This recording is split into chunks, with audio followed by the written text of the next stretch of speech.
This vocalist was perhaps too versatile for her own good, at least commercially, while she was capable of singing blues, early R&B, gritty soul, jazz, straight up pop, disco, and even country. Her record companies frequently lacked a clear idea of how to market her, preventing her from reaching a wider demographic that she could have. This singer's voice had a unique, nasal tone that drew comparisons to Nina Simone, while she herself cited Dinah Washington as her primary inspiration. The centerpiece of today's video is all about Esther Phillips. Now before we start, let's be sure to leave a like on the video, subscribe to the channel, and push that notification bell to be sure you won't miss out on any more content. Now, without further ado, let's cue that intro.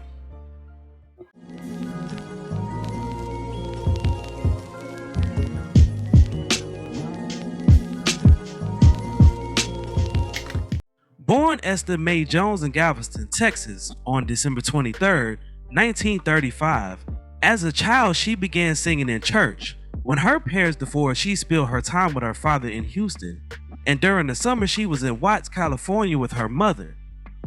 While she was residing in Los Angeles in 1949, her sister recognized her talent and entered her into a talent show at Bluesman Johnny Otis nightclub. Otis was so impressed by the 13-year-old that he invited her to the studio for a recording session with MOTOWN Records and included her in his live review. She achieved her first hit as Little Esther when she collaborated with the vocal quartet The Robins, who eventually evolved into the Coasters, on the Savoy label and recorded the single, Double Crossing Blues.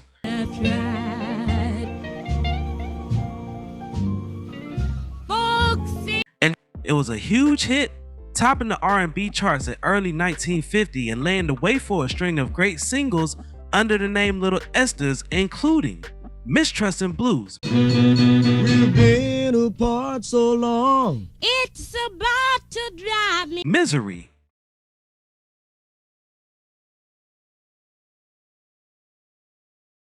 Cupid Boogie, things'll be okay if you'll just help me get this fine. and Deceiving Blues.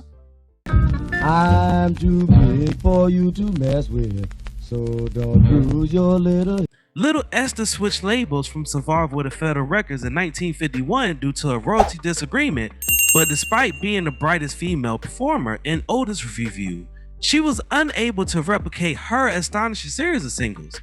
So, furthermore, herself and Otis had a falling out, reportedly about money, which caused her to leave his program. She stayed with Federal Records for a while before moving to Decca Records in 1953, where she had little success. In 1954, she returned to Houston and lived with her father, after having already developed a fondness for the temptations of life on the road, such as alcohol and drugs. By the late 50s, Jones' experiments with hard drugs had developed into a definite addiction to heroin. She resigned from Savoy Records in 1956, but to no avail, and went on to cut sides for Federal and Warwick Records, which were virtually overlooked. Little Esther worked in small nightclubs around the South, punctuated by hospital stays in Lexington, Kentucky, due to her addiction.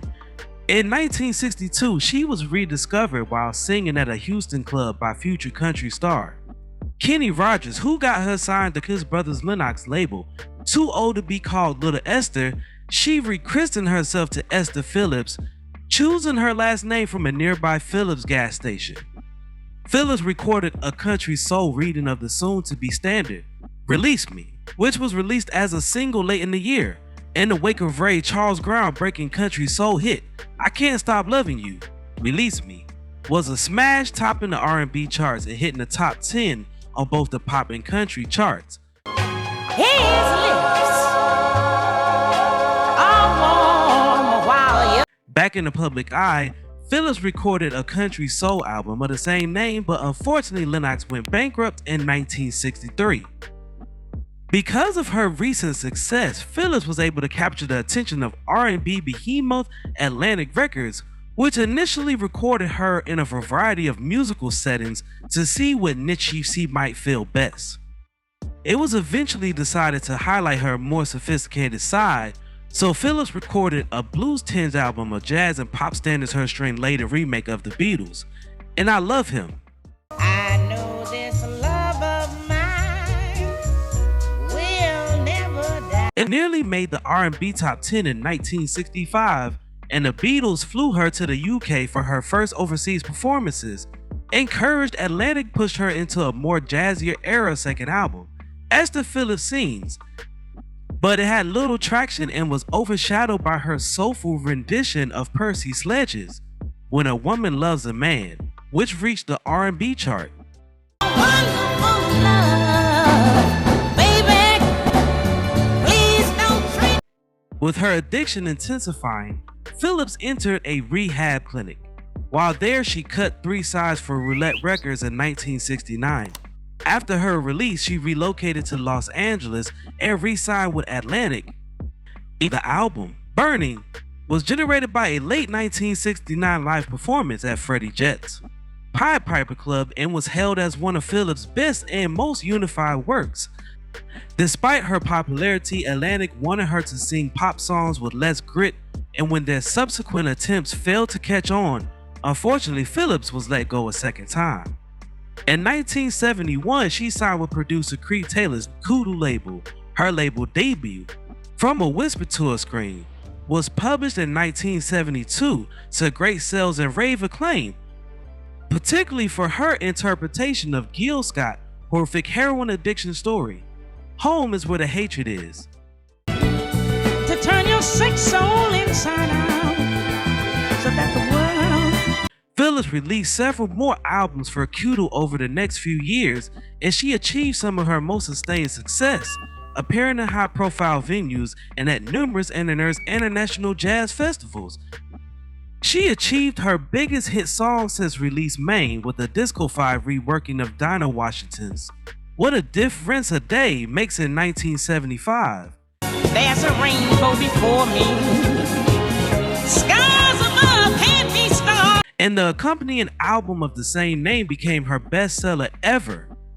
Phillips left Kudu for Mercury in 1977, signing a contract that guaranteed her the most creative control of her career.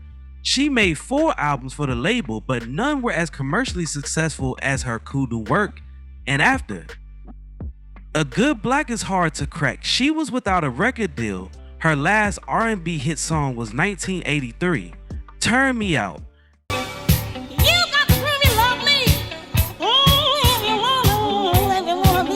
A one-off for the modest winning label nonetheless.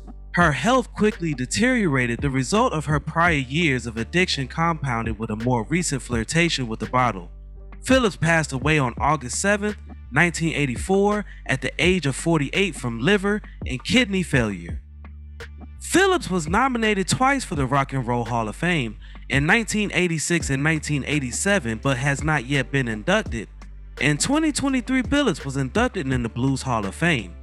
Although she has no Grammy, she does have 4 songs that were nominated, losing to the likes of Aretha Franklin and Natalie Cole. Now, before we go, I have a question for you all. What is your favorite song from Esther Phillips?